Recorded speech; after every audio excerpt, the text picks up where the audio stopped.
Good morning, everybody. Saeed, you're outside of Madler. Enjoying the cooler temperatures, I hope. Okay, so I got my cans on because I left my headset at work, which is really annoying. So let's get onto stuff. Right, so first up, does anybody have any questions about test crosses? Pardon me, test crosses rather, dihybrid or monohybrid crosses, any of the stuff that we've learned to date? Is now would be a good time to ask. There's things that don't quite make sense.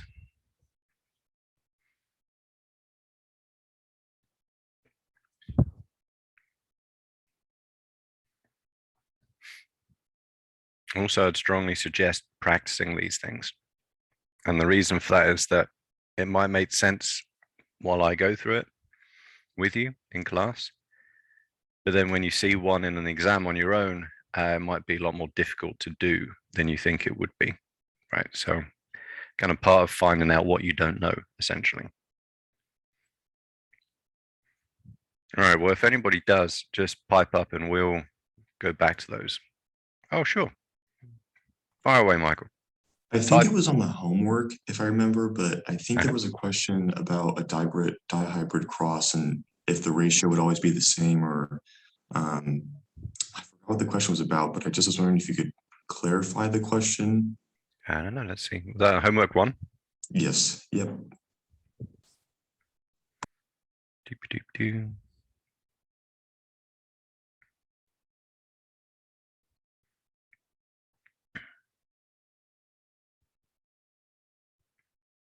All right, where are we at?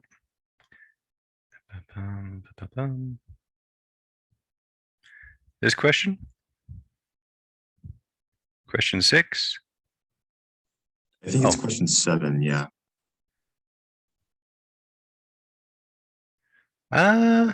So that's the 9331 is what you predict. Actually, that's an interesting question. I'd have to have actually see what answer I put for that. I think it was false, and that's what yeah, I kind of was going back and forth between was true or false, and those are the only options, but I just wasn't sure. I wouldn't expect an exactly 933 to 1 ratio. Right. And actually in many ways, I think this homework is due after we do the stuff that we're going to be doing today. Yeah, that's right. There you go. So that just kind of putting it into context. So yeah, so essentially what this question is about is the chi-square test. So essentially, whenever you do a cross, based on the cross design, whatever that might be, dihybrid in this case, you would expect a 9:3 to 3:1 ratio, right? Because that's what the cross lays out in terms of probability, right? But what you would reasonably expect would be something approximating a 9:3 to 3:1 ratio. So if I was to do a cross, let's say I was to do a test cross and the unknown was a heterozygote, I wouldn't expect exactly 50 and 50 offspring out of 100.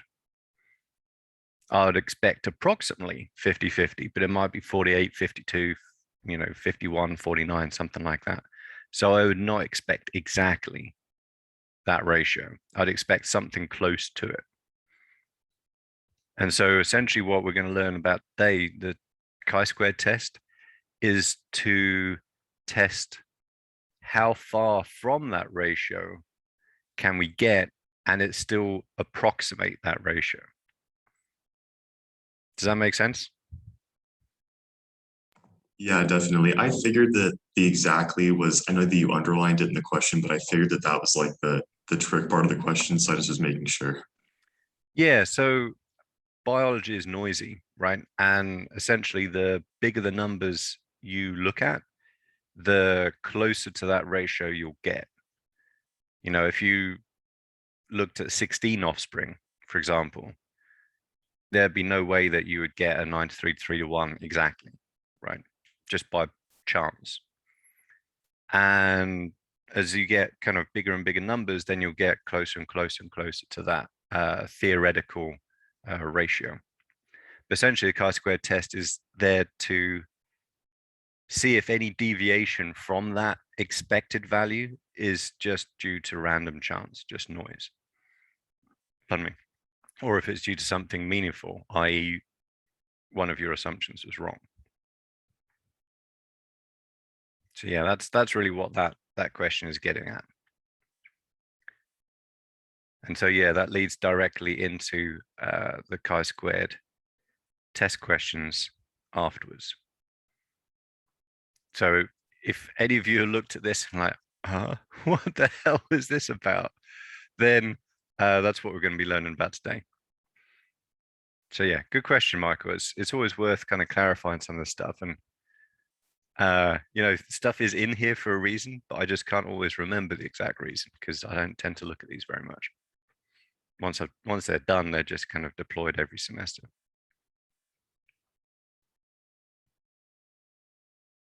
Cool. All right. Any other questions?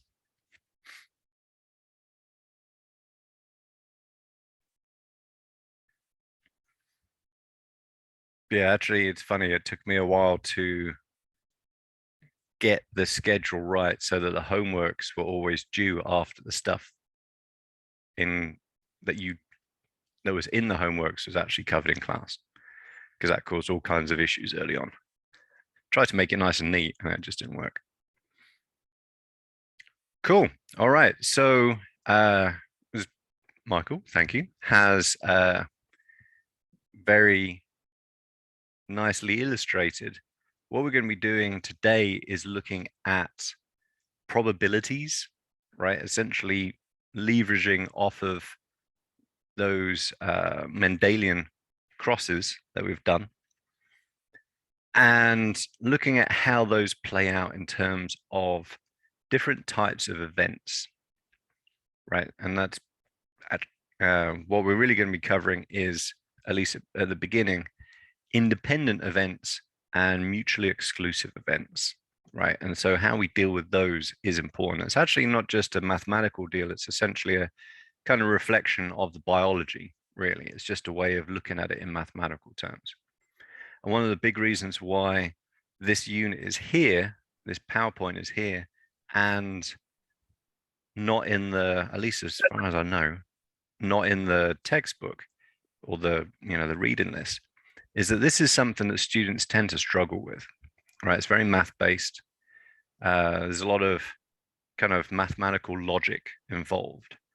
And particularly with the chi-square test, like what are you exactly testing? You know, what is your hypothesis, right? What does the p-value mean? These are really important things to understand, because not so much in what we're going to be covering in this course, but certainly any kind of published work that you look at is going to involve some kind of statistical analysis, right? And so you have to understand what it is exactly that they're doing.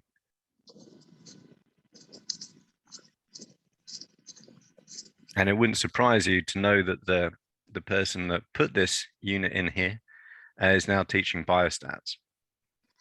So you have him to thank for this. Anyway, but it's very useful, and it's a good way to kind of get you thinking in different ways about stuff too, which is always a plus. Okay, so essentially there's two kinds of events that we care about.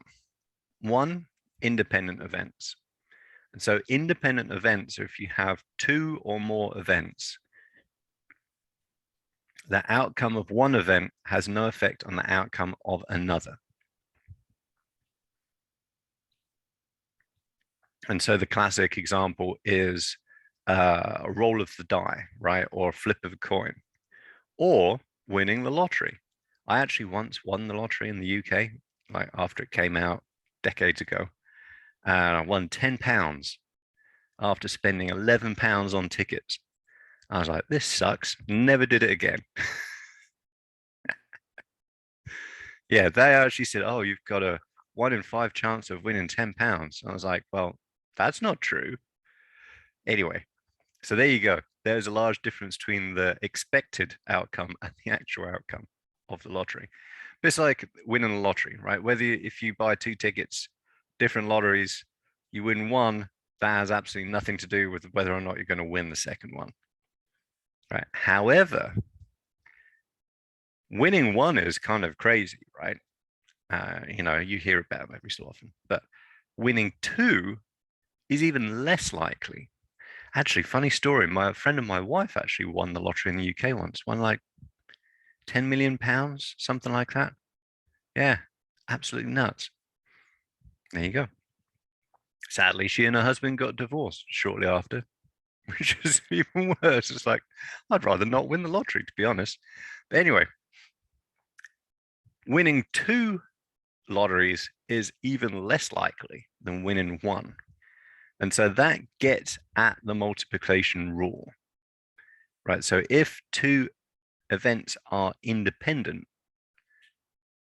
the probability of having one has no effect on the probability of having the other, right? Or outcome of the other. Then the probability of getting both is multiplied. I'll write that down for posterity. It's kind of in the PowerPoint, but it doesn't hurt to say it in a different way.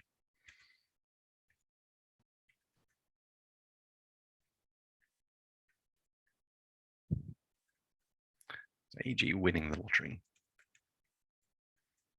I wouldn't mind winning the lottery for like 50 grand or something. That'd be nice. Pay off some of the mortgage, go on holiday, buy myself some tools. Wow, 25 grand. That's a nice amount of money to win, actually. Not so much that you're going to start buying, giant Escalades on 36-inch wheels or something, but, enough to do something fun with. Anyway.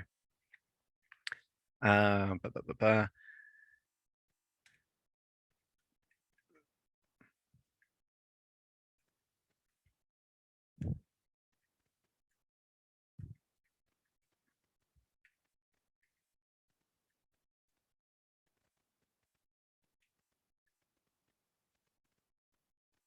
If 2 events are independent of each other, probability of both events occurring is the probability of one multiplied by the other.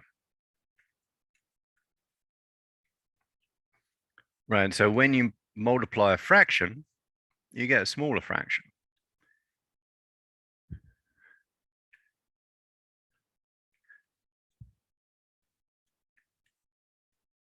Half I spell.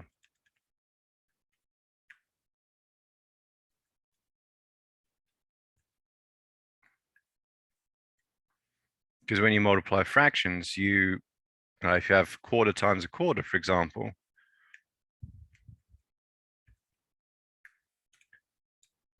you multiply the top and the bottom. 1 times 1 is 1, 4 times 4 is 16, right? So that's 1/16. And that kind of matches what you would expect in real life, right? It's like my granddad used to bet on horses for some reason. I tried once, never really worked for me, but he used to love doing it. And there are like these special bets where you can bet on a certain, like 3 horses essentially all winning in successive races, right? Which has nothing to do with each other. And that payout for those is like 500 to 1 or something, right? Because the bookie knows that the likelihood of all 3 of those independent events occurring is really low. And so they're then willing to offer higher returns, in exchange for betting on that, because they're much more confident they're not going to have to pay out. So it's the same kind of deal, essentially. So kind of real world example would be, other than, betting and stuff, right? Because this is genetics, isn't economics. Real world example would be if you and your partner are carriers for Tay Sachs.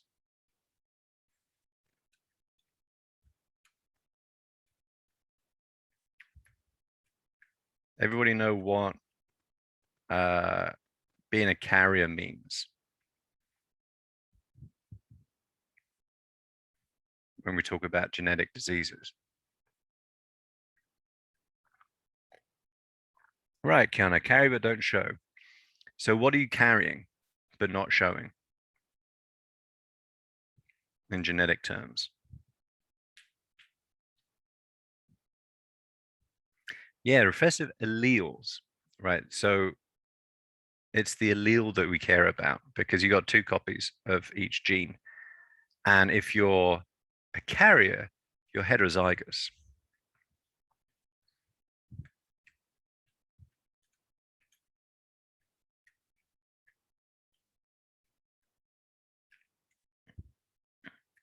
So you carry the recessive allele. And as Kiana says, but you don't show the recessive phenotype.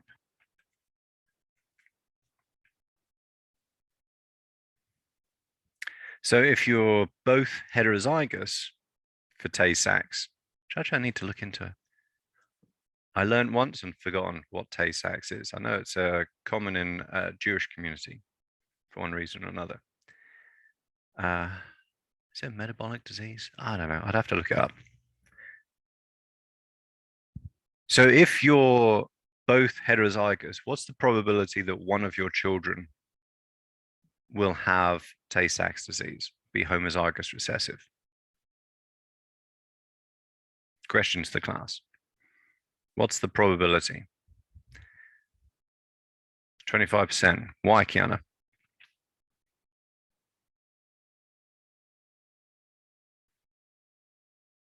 Just because if you do like the Punnett square and you have the big letter, little letter in the bottom right-hand corner, you'll have your homozygous gene allele. Cool.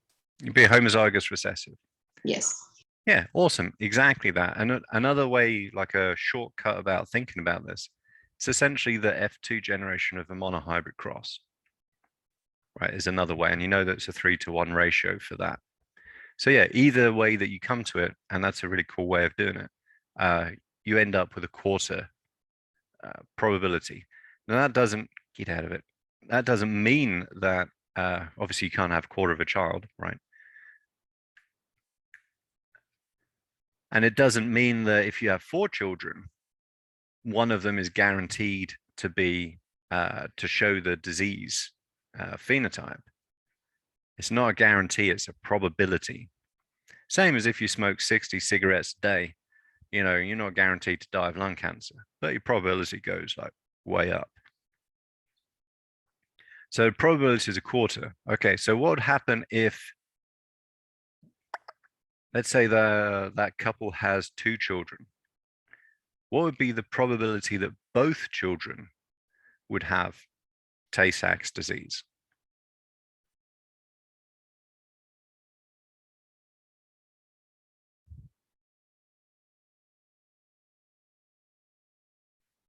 Good stuff, Rachel and Lena. Why? What's your workings?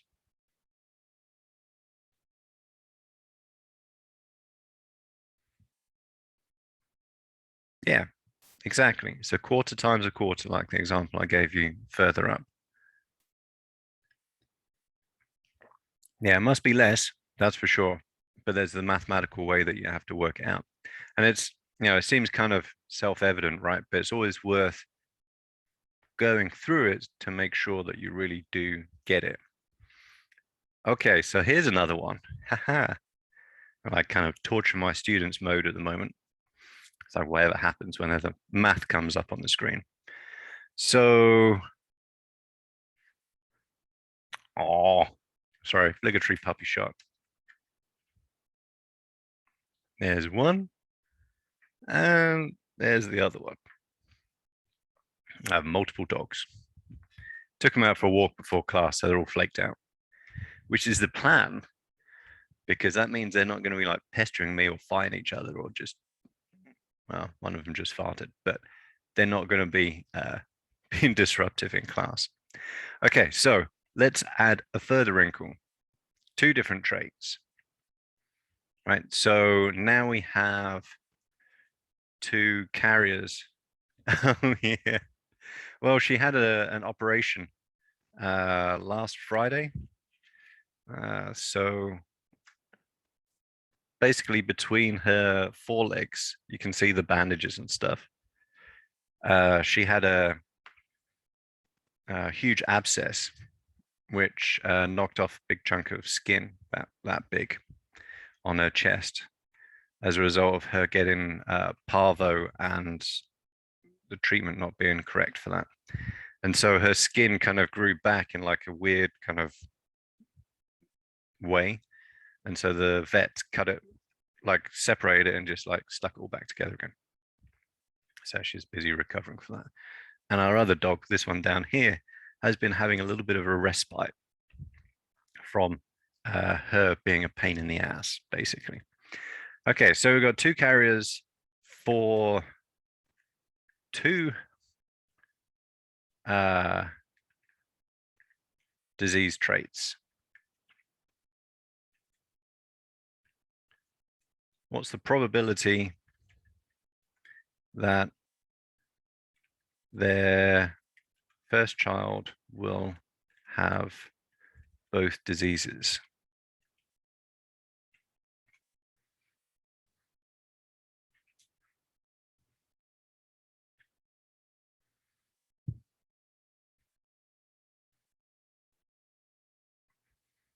This is like revision for Mendelian genetics too.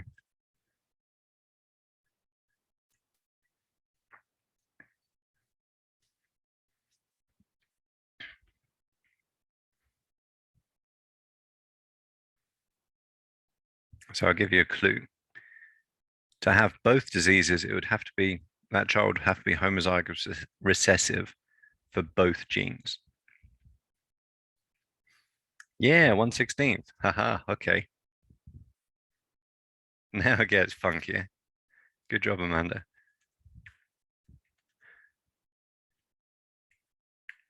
Ability that they have two children. Both will have both diseases.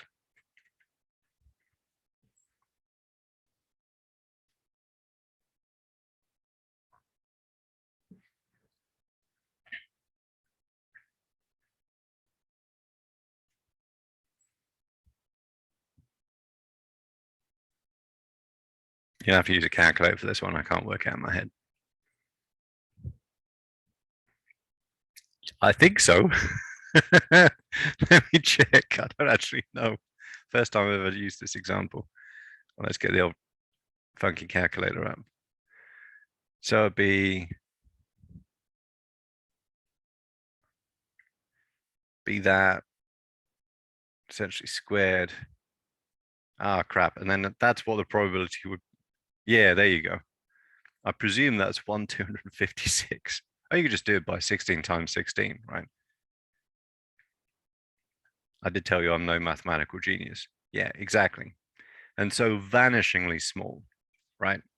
Well, not vanishingly small, but really small that given the number of children that any couple are likely to have, it's very unlikely that both will have both diseases, right? So essentially that's just a way of thinking about independent events.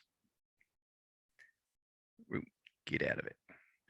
Now, we also have mutually exclusive events, right? And so the idea with that is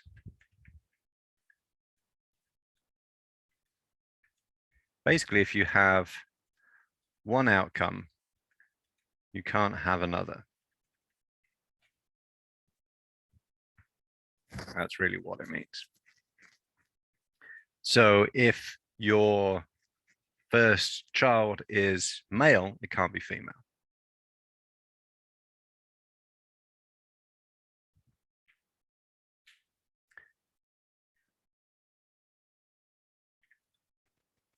So here, oops. Of having one or the other. outcome is added.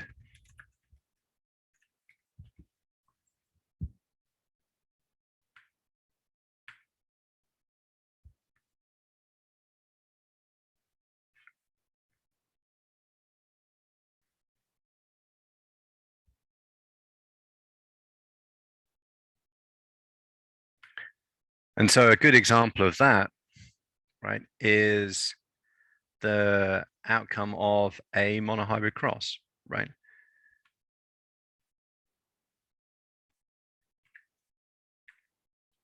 Oops.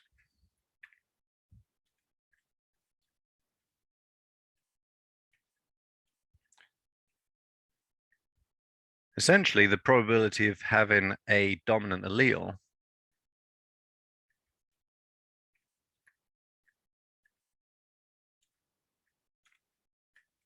is 1/4, which would be homozygous dominant,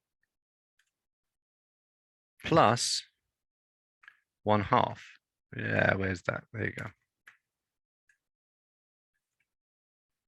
Right, you can't be homozygous dominant and heterozygous, right? You're either one or the other. But if you're looking at the probability of getting either one of those, then obviously the probability increases, right? Because you have essentially 2 shots at it, or 3 in this case, right?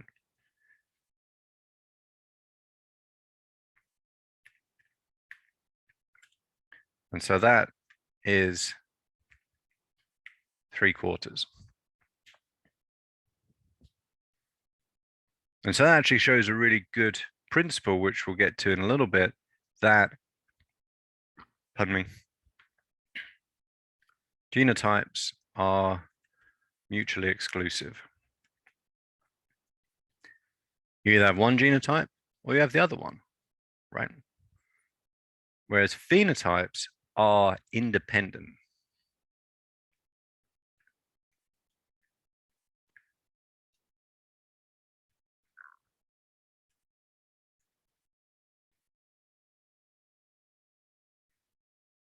And so essentially, if you have kind of more than one crack at the whip, so to speak, or getting the outcome that you want. Now, the example here is rolling a die, right? Easy example would be if you just have a 6-sided die, like you're not some kind of Dungeons and Dragons aficionado, right? Roll a 6-sided die, the probability of getting either a 1 or a 6 is the probability of getting either of those added together, which will be 1/3, right? So 1/6 plus 1/6. And so when you do that, and this may be blindingly obvious to most of you, but it doesn't hurt to kind of, just say it anyway.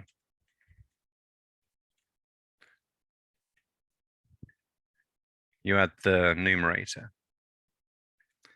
So 1/6 plus 1/6 equals 2/6, and that's 1/3, essentially.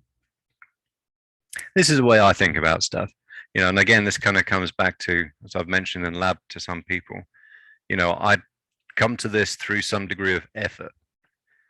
And so this is the way that I understand things. And hopefully the fact that I struggle with some of this stuff makes it easier for me to teach you, as you also may struggle with some of this stuff too.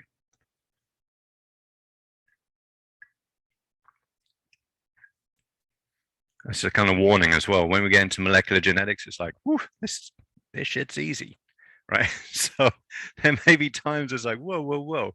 Like, yeah, just slow down a bit. Explain that stuff. I don't understand.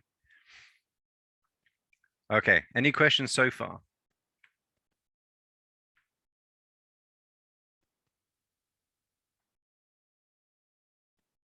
Okay.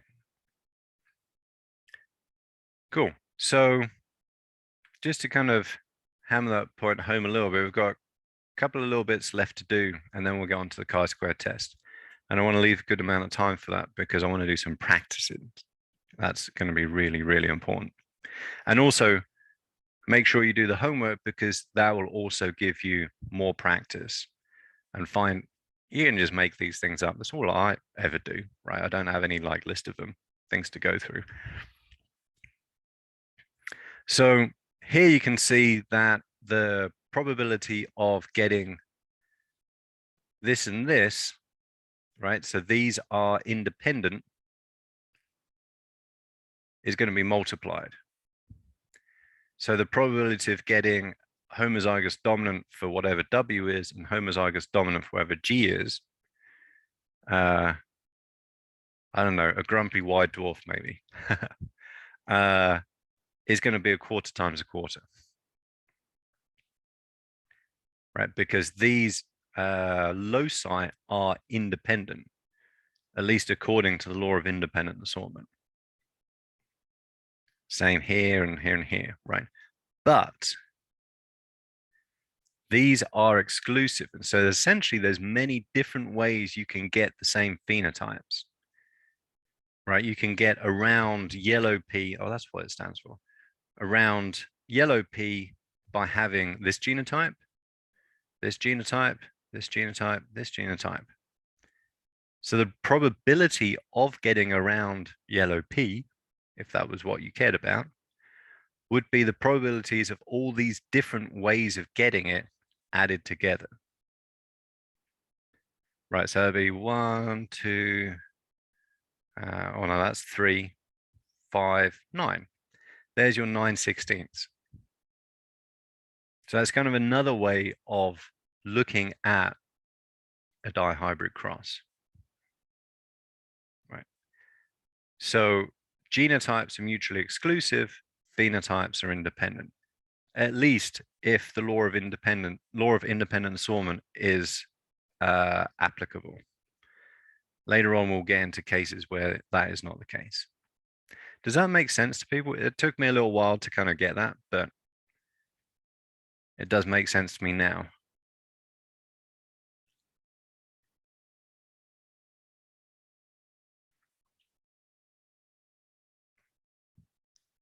So if you think of genes as being essentially independent actors, right? Well, one assumes they are. Then the probability of getting a particular genotype for two different genes is going to be the odds of getting one times the odds of getting the other, or probability rather. But you can have a lot of different ways of getting the same genotype, particularly if you're looking for dominant alleles. Yeah. Okay. So the last little thing to do before we get onto the chi-squared test, and one of the reasons for going through all of this is because we have to, when we're doing genetic experiments in terms of crosses, right, or we're looking at lineages and predicting outcomes, what we're essentially doing is creating an expectation based on our hypothesis. All right, so we create a hypothesis, and then from that hypothesis, right, these two genes are independent, that gives us an expected outcome, right? And so you have to understand the role of probabilities, right? Essentially their part in the framework, right? They're really like a theoretical expectation, right? If biology was perfectly and purely mathematical, which it isn't, but if it were, this is what we would get, right? But we're not going to get that. But that's like our foundation of, you know, what we would get in a perfect world. The reason why that's important is because then we're going to actually compare our real world data with that expectation and see if they're more or less the same, right? Or not, right? So it's important to understand how you get those probabilities, those expectations, because that is the very foundation of doing a chi-squared test, right? Which is a really useful test for this kind of experiment. Right, so that's why I spend a whole bunch of time on this, because it's kind of interesting, right? You know, you can, if you've got this and got this, what's the probability, right? It's just kind of like fun mind games. But the actual real reason for it overall is to create that framework that we can then compare our empirical data to see if the assumptions that created that framework are legit. That's the whole reason for this. Now, the final little bit on this is order events. And this is, I've never actually come across this in my own work because I don't tend to do this kind of stuff in this way. But it's kind of a fun little mind game to kind of, you know, play around with. And it also really gets at that two different rules, independent and exclusive events. All right, so it's kind of another way of looking at that too. So if we have 3 kids, what's the probability of getting 2 boys and 1 girl?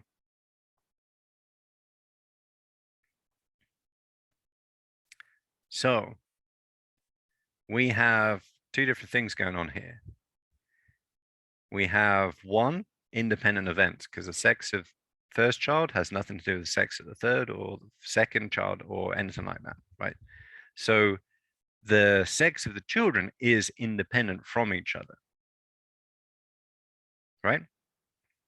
That much is straightforward. However, how many different ways can you get 2 boys, sorry, and a girl? Think about in like what we're talking about with the phenotypes. Or yeah, how many different ways can you get the same phenotype? How many different ways can you get 2 boys and a girl? And I'll give you one of them.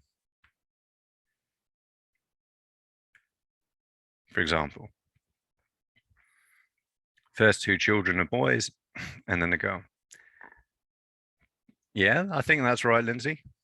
Why don't you type them out and we'll see if that holds true. Yeah, exactly. Right, so we've got 3 different ways in which we can get 2 boys and a girl.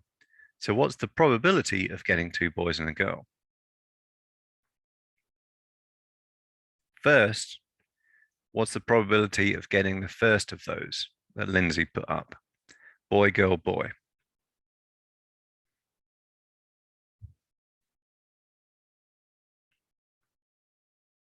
What's the probability of getting a boy? It's going to be a half, right? So what's the probability of getting a boy, then a girl, then a boy, as they are independent events?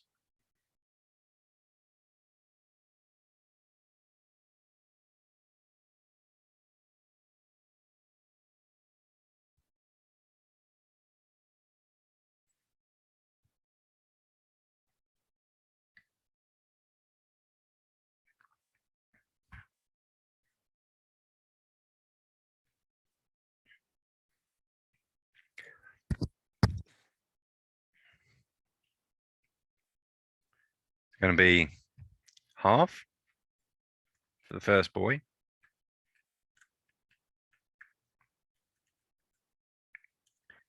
times, because it's an independent event, half second boy, times half for the girl. So 2 times 2 times 2 is 8.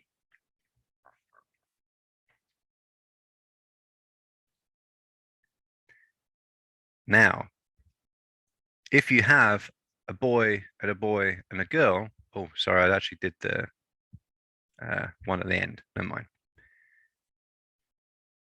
You can't have a girl, boy, boy, right? Those are mutually exclusive. So those 3 different possibilities are exclusive events. So what's the probability of getting any one of them? What's the rule now? We don't multiply, we add. So what's the probability of getting one of those 3?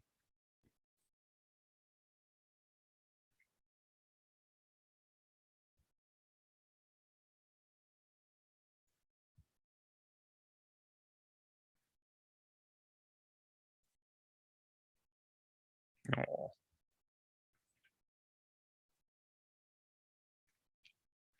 Not quite. Try adding the numbers together at the top. The numerator, the number on the top. That's right. It's 3 8s. So in multiplying, you multiply the numbers at the bottom, essentially. Adding, you add the numbers at the top. So yeah, it's going to be 3 8s. Of getting one of those three possible orders. Right? Because obviously if you get one, you can't get the other one. Right? That's why they're exclusive. Awesome. Anyone have any questions on this stuff so far before we move on?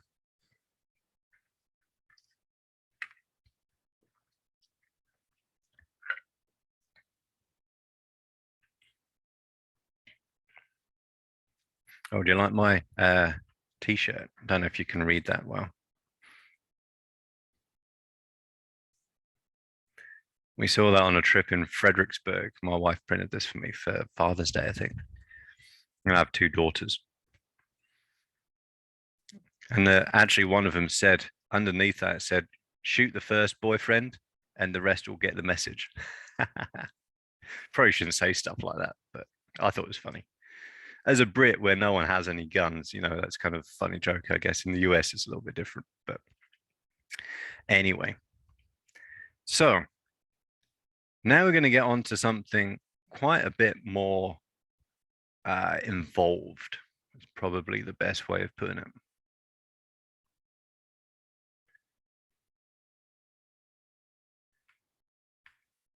And so this is kind of where I was heading with Michael's question about the homework, right?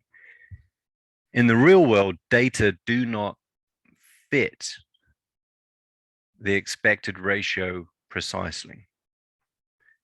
And most of the reason for that is it's just kind of stochastic noise,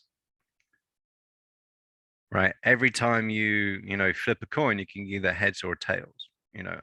Whenever you fertilize an oocyte, the sperm could either have this allele or this allele, right? It's just random. And so any kind of random system is going to essentially just have noise, natural fluctuations in it. And that's biology, essentially. That's what gives mathematicians such fits when talking about biology, because it isn't precise, at least in that sense. So really, we need a way of figuring out, is this noise that we're seeing, is that meaningful, right? If we get a 2.8 to 1 ratio down here, does that mean something? Does that mean that our assumptions are wrong, or the genotypes that we have in our cross are not what we think they are, right? Or more interestingly, actually, when we get into things like linkage, working with 2 or more genes, are those genes actually behaving independently, right? And so we need a way of comparing what we see with what we expect. And we need a way of saying, is that difference meaningful? And essentially, it's a matter of degree, right? So a certain amount of difference, noise. A lot of difference, you messed up. Something's wrong, right? For some reason or another. Didn't do the experiment right, or one of your assumptions was wrong, or whatever. But too much noise basically means there's something underlying that, right? There's something causing that isn't just random fluctuations. And so that's really what we mean by this concept of goodness of fit, right? And what we really are saying is that difference unlikely to be due to chance? If it's not due to chance, it's got to be due to something. So then the question is, what is that something, right? Does that make sense? That's kind of like the general idea behind this. Right. And so this introduces a kind of concept of statistical significance.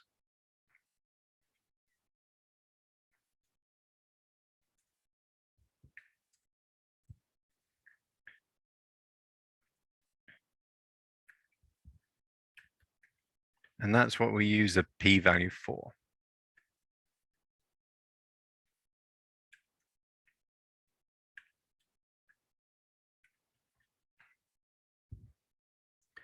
So essentially a p-value of 1, because it's expressed in terms of 0 to 1, or essentially.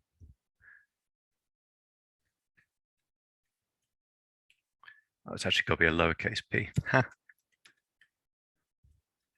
So a p-value of 1 equals 100% probability the result you got was by chance.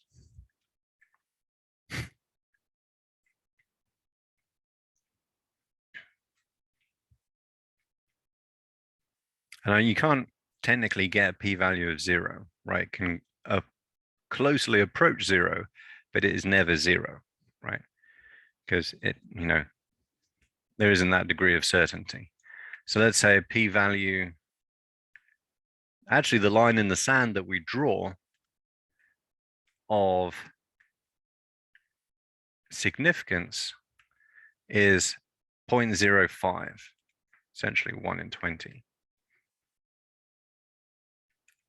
And that's essentially saying 5% probability.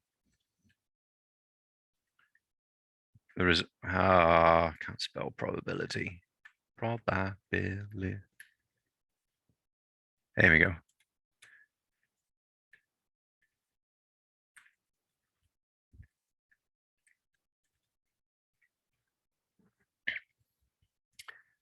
And so a p-value of less than 0.05 is statistically significant.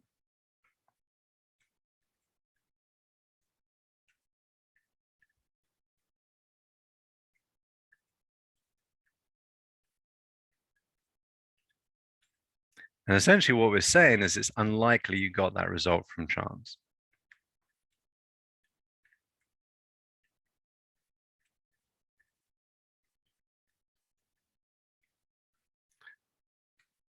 Therefore, there has to be a reason.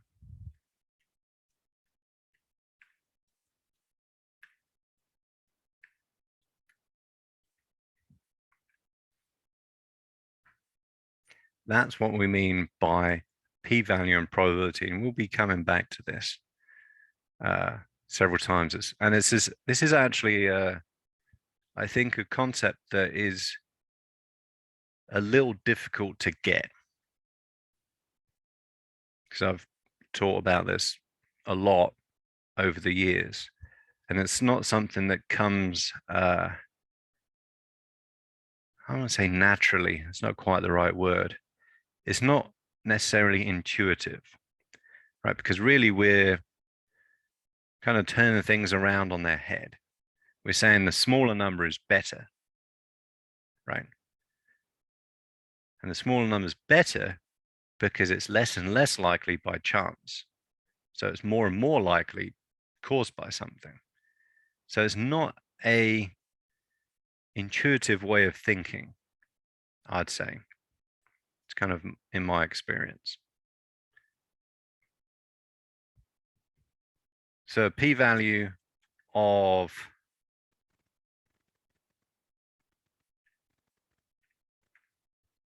0.001 or 0.001 is highly significant.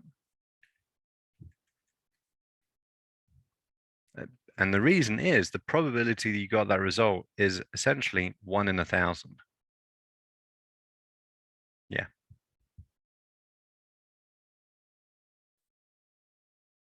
Is that right? Yeah, that is right.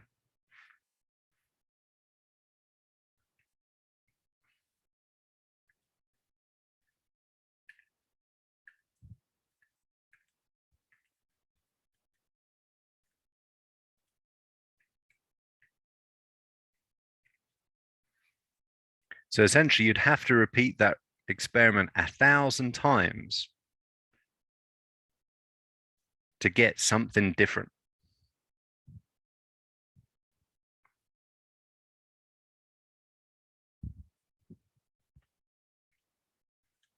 And that's worth writing down, I think.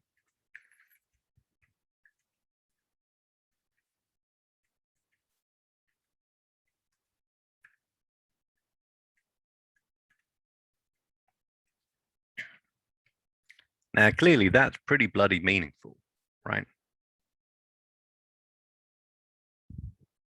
And you can get even smaller than that. At some point, it gets like, yeah, whatever, it's significant, right? Woohoo! Don't worry too much about the exact number. But the line in the sand is at 0.05, at 1 in 20. And you have to remember, that's the probability you got that result that you see by chance. The smaller the number, the smaller the probability you got it by chance.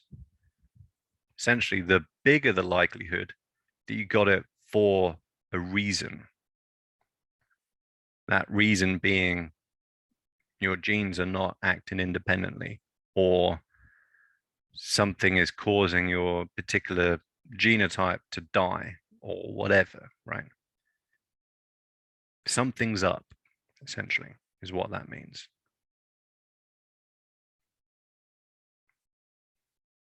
And this is such a central part of science, biology especially, because we do deal with noisy stuff. So we want to make sure that that noise is meaningful or not.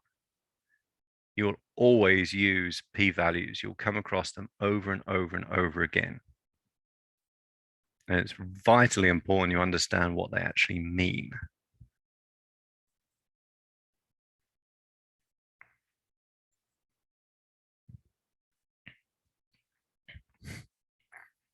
However, you can see that that line in the sand, that p is less than 0.05,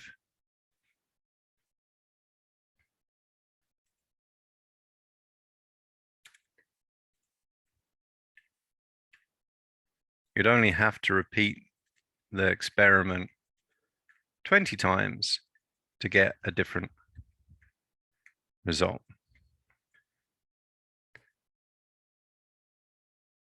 And that's actually, you know, somewhat achievable.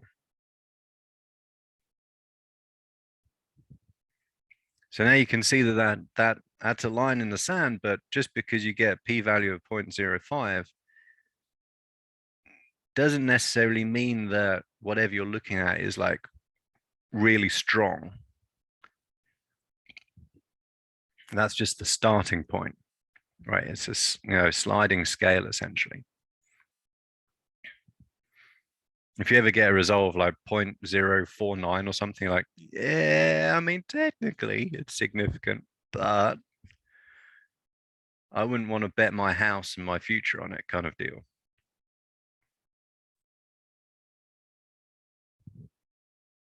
Does anybody have any questions about p-values?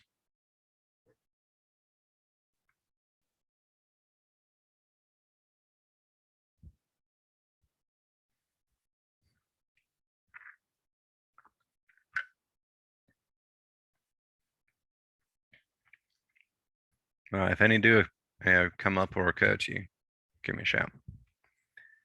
Okay, so now we're going to get into chi-square tests.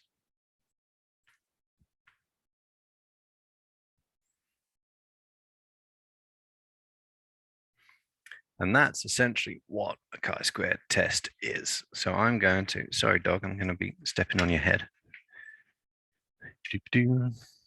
I'm going to write it out because, as you probably kind of already realized, I prefer doing stuff on the board to doing stuff, to telling you words.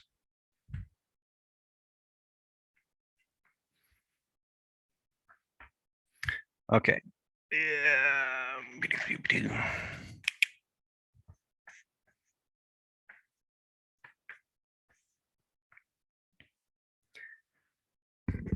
chi-squared test is basically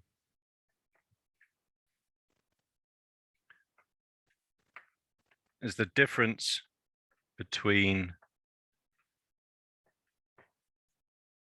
what I expect and what I see meaningful.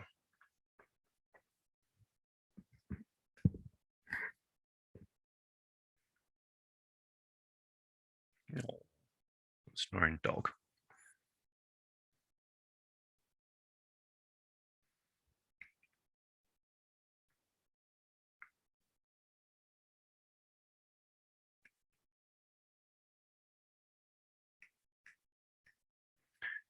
Basically,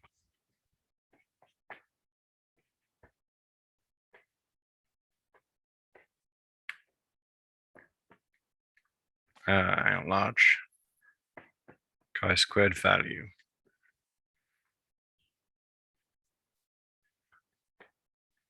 Yes. And the answer to that question, if you get a small chi-squared value,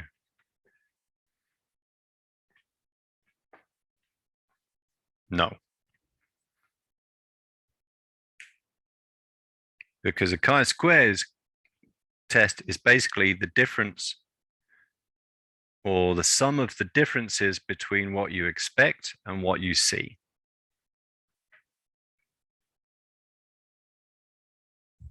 So the closer what you see fits what you expect, the smaller that value will be. Essentially, if you get exactly what you expect, the value will be 0. I mean, that pretty much never happens, but that's, a possibility.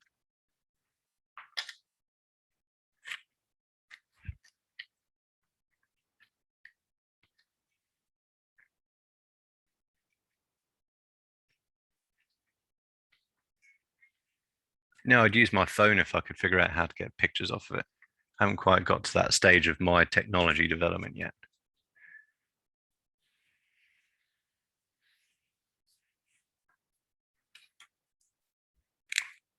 But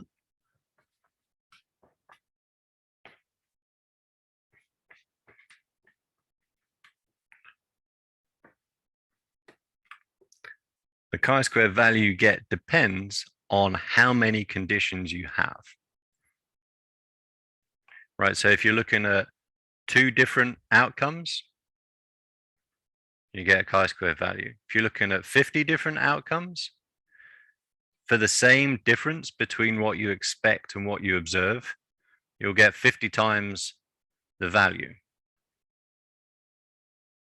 So you have to take into account how many conditions you're looking at, how many different types of outcome you're measuring.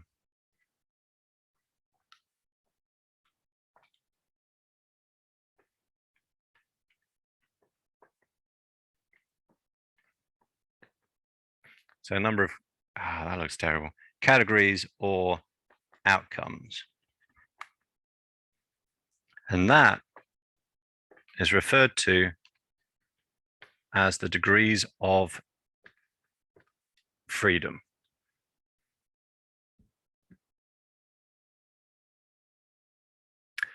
Oh, shit, what did I do? Yes, but we're not going to get to significant yet, Rachel.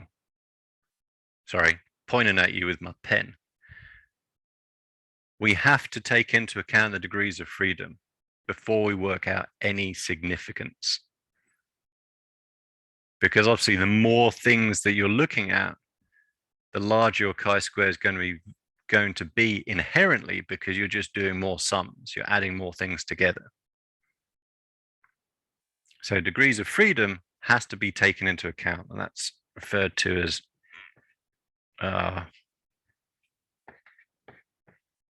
DF. A good question, though. Haven't quite gotten there. And so that is, well, my brain ain't working today, n minus 1. Actually, we came across that in calculating variance in lab, which a few of you may not have covered quite yet, but you will be covering today, because today's the last lab of that series. So if you have monohybrid cross,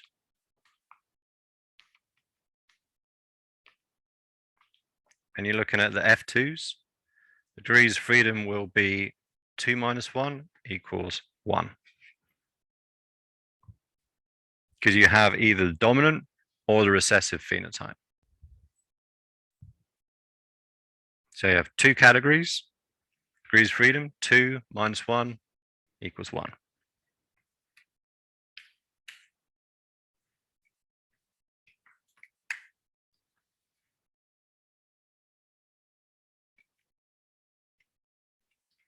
And I'll get to the formula in a second. I want to get you to understand what it is really that you're looking at. Now you then take those two things. Actually, let's write that down first.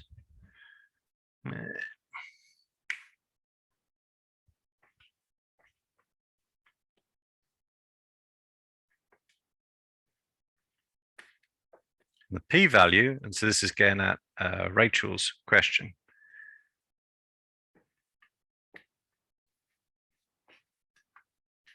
It's calculated from the chi-squared value and the degrees of freedom. You have to have those two. So really, whenever you're writing out a chi-squared test, you have chi-squared value, degrees of freedom, and then for those two, you have the p-value. You have to have those 3 bits of information for this result to be complete. So if we go to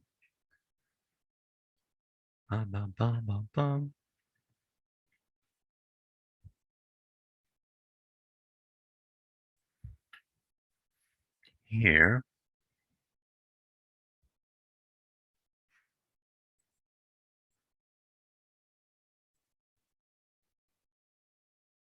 we might need to go over into Tuesday, but we'll see how we get on, because we've only got like 10 minutes left.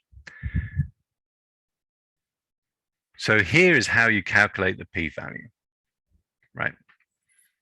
You have a given degrees of freedom, and then you're asking the question, is my chi-squared value larger or smaller than the number in this column here? So degrees of freedom down here on the left, and there's 2 different ways you can do this. You can either use this table, which is what I use because it makes sense to me, or you can use this chart. Both will get you to the same point. This one's actually a little bit more fine-grained, if that's something that you appreciate. So the line in the sand is this one here. These at the top are your p-values. And so what we care about is our probability lower than 0.05? And so for any given degrees of freedom, our chi-squared value would have to be larger than this value. Remember I was saying that the bigger the difference from what you expect, the bigger the chi-squared value, you know, and once you get over a certain size of chi-squared value, which is this 4 degrees of freedom 1, then you're saying that you did not get that result by chance.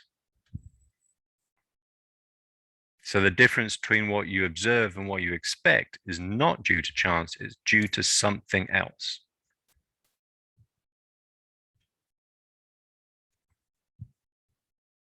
Okay. All right. So let's get back to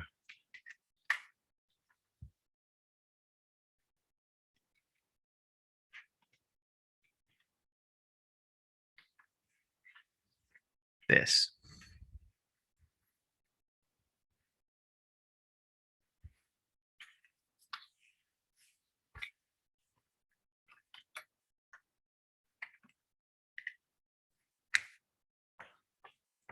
So chi-squared value that you're calculating is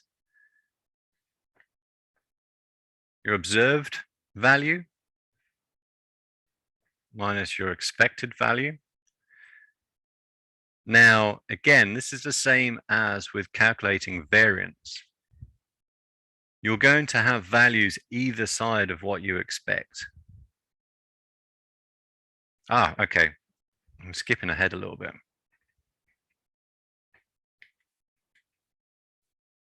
Oops. This is what you see.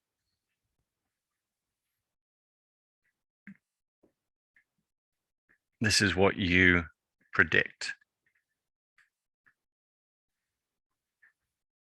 So this comes from your probabilities of getting a certain outcome. So for a monohybrid cross, the probability of getting the dominant phenotype is 3/4.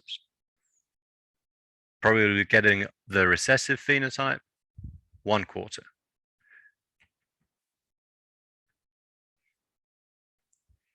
Now, obviously, you're going to get something above and below the expected, so you're going to get a negative or positive number here. And so just as with variance, you square that.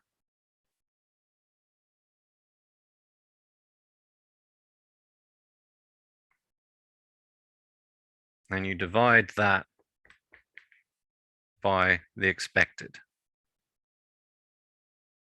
Actually, we will run into Tuesday because there's something else. Need to work through the process.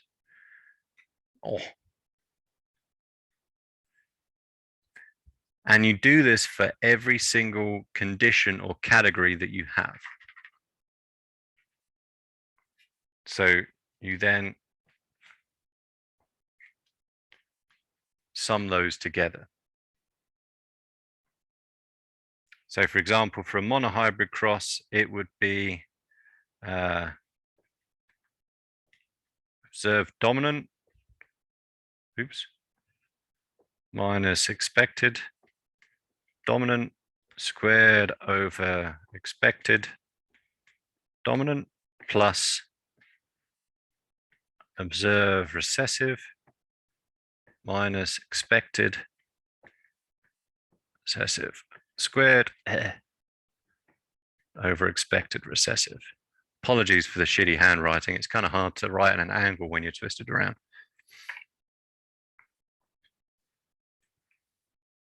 Two conditions. Here we go. What's our degrees of freedom? Question to the class. 1. Yeah, it's going to be 1.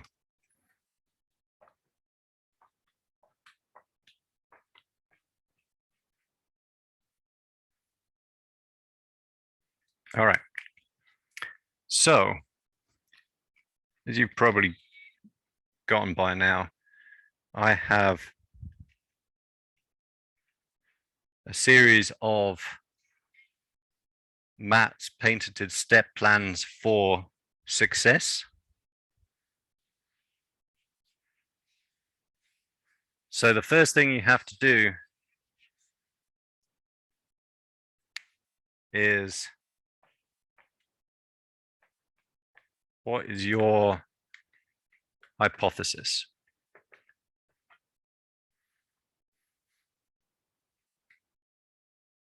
You have to do that first because that's how you generate your expected numbers.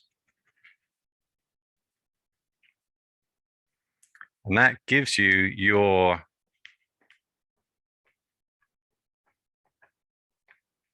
probabilities. Right, so if we're doing a monohybrid cross, our hypothesis essentially is this gene will behave in a Mendelian manner. The alleles will segregate randomly, and we would predict we'd get a 3-to-1 ratio in the F2, right? So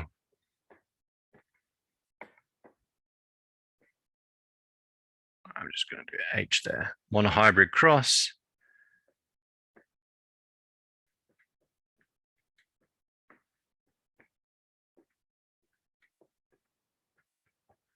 We'd expect a 3/4 dominant and 1/4 recessive. We have to do this to get this. We have to get these to be able to calculate the expected values we're going to use in the equation. So this is the first and arguably the most important step. Because if you don't get this right, then these are not going to be correct and your test is not going to make sense.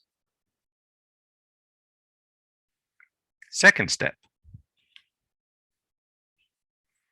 If I had the time, I'd write out my patented plan for success at the top, but I don't.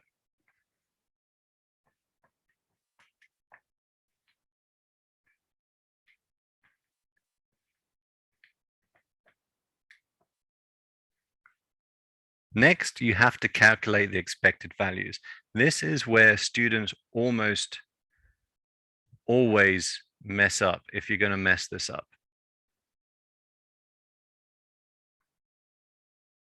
Through my experience. The way you do that is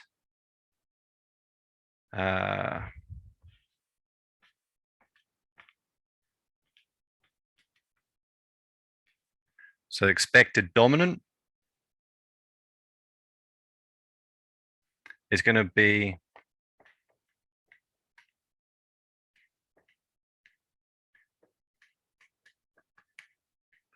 your total. Where'd you get on the flap about? My guard dog Luna. Total observed times your expected probability.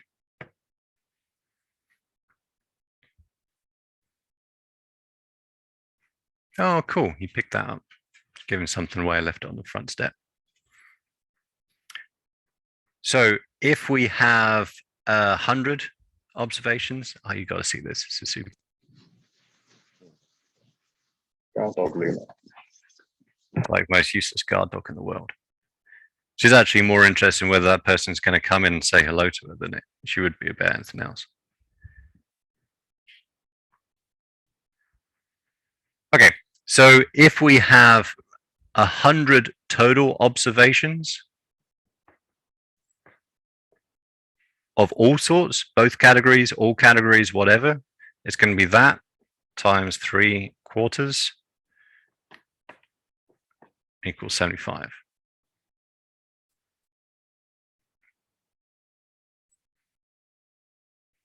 Expected recessive is going to be how many? 25. Right. So, but you have to add together all of the observed.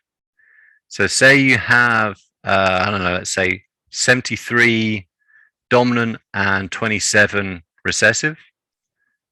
You have to add those two together and times that by the expected probability to get the expected number. All right, and we run out of time. Too much puppy sharing, I guess. And so we'll continue this on Tuesday. And then we'll run through a couple of examples. I really spend a lot of time on this because this is something that students quite often struggle with. Once you get it, it's a piece of cake, right? Like pretty much anything, I guess. It's not super complicated, but you have to do everything correctly. Otherwise, it doesn't work. Yeah, good question, Rachel. You know what? I'll just change the due date of the homework. That'll be easier. It's not a particular challenge on my part. Just to make sure that yes, to make sure that you get the full run through in class. Oh, come in. And just to finish up class. There you go. All right, so I'll do that straight away so I don't forget, and we'll go through it in class on Tuesday. Cool. All right, everybody, have a great weekend. I shall see you on Tuesday. Look through this again and actually see if you can, pardon me, work through it without my help. Even if you can't, it'll give you a kind of a more of a handle on the things that you're getting stuck on. Awesome. All right. Yeah. There you go. See you next week.